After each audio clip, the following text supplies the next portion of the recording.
Assalamualaikum warahmatullahi wabarakatuh. Kami dari kelompok 10 akan mempresentasikan hasil diskusi kami.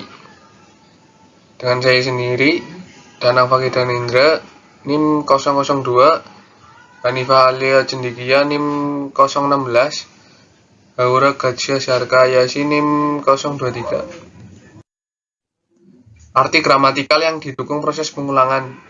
Kalimat gramatikal adalah kalimat yang makna katanya berubah-ubah karena mengalami proses pengimbuhan atau fiksasi, pengulangan, reduplikasi, ataupun pemajemukan yang disesuaikan menurut tata bahasa serta terikat dengan konteks pemakaiannya.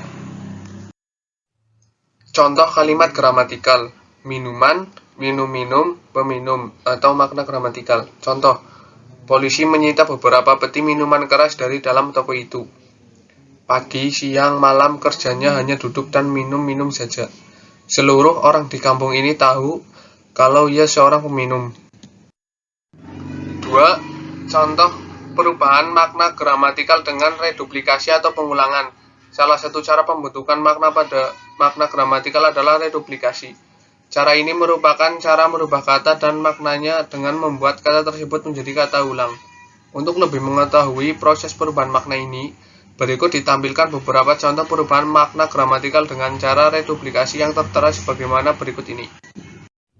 Baik, di sini saya akan melanjutkan presentasi dari teman saya mengenai perubahan makna gramatikal dengan cara reduplikasi. Yang pertama, kata jalan menjadi berjalan-jalan. Contoh perubahan makna gramatikal secara reduplikasi adalah kata jalan yang berubah menjadi berjalan-jalan. Kata jalan sendiri mulanya mempunyai makna tempat yang lazim dilintasi oleh orang, kendaraan, dan sebagainya. Setelah direduplikasi menjadi berjalan-jalan, makna kata ini pun langsung berubah menjadi bersenang-senang dengan cara berjalan kaki yang bertujuan untuk melepaskan ketegangan otot, pikiran, dan sebagainya. Adapun bentuk reduplikasi yang dilakukan pada kata ini adalah reduplikasi perimbuhan atau pengulangan kata yang disertai dengan imbuhan. Kemudian contoh yang kedua, kata anak menjadi anak-anak. Contoh perubahan makna gramatikal dengan reduplikasi selanjutnya adalah kata anak yang berubah menjadi anak-anak. Kata anak sendiri mulanya mempunyai makna keturunan kedua atau makhluk hidup yang masih kecil, terutama manusia, hewan, dan tumbuhan. Setelah direduplikasi menjadi anak-anak, kata ini berubah makna menjadi anak yang masih kecil atau belum dewasa. Adapun proses reduplikasi yang dialami kata ini adalah proses reduplikasi dwilingga atau pengulangan kata secara penuh. Yang ketiga, kata kapan menjadi kapan-kapan. Semula, kata kapan mempunyai makna kata tanya untuk menyatakan waktu terjadinya suatu peristiwa.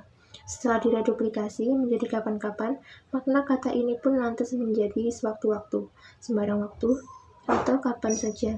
Adapun proses reduplikasi yang dialami kata ini adalah proses reduplikasi penuh yang juga dialami pada contoh nomor 2. Kemudian yang keempat, pohon menjadi pepohonan. Sebelum direduplikasi, kata pohon dimaknai sebagai tumbuhan yang berbatang keras dan besar.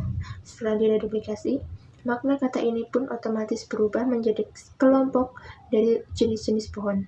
Proses reduplikasi pada kata pohon ini sendiri adalah proses reduplikasi dwipura atau proses pengulangan kata pada bagian kata tersebut.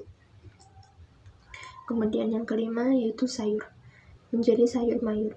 Sebelum direduplikasi, kata sayur dimaknai sebagai dedaunan, tumbuhan, atau biji yang bisa dimasak. Selain itu, kata sayur juga bisa dimaknai sebagai masakan yang barukah seperti gulai dan sup, namun tidak mengandung daging seperti pada kedua masakan tersebut. Setelah direduplikasi, kata ini pun berubah makna menjadi berbagai jenis sayur yang ada. Adapun proses reduplikasi yang terjadi pada kata ini adalah proses reduplikasi salin suara atau pengulangan kata yang bunyinya mengalami perubahan. Selanjutnya akan dijelaskan oleh teman saya. Terima kasih.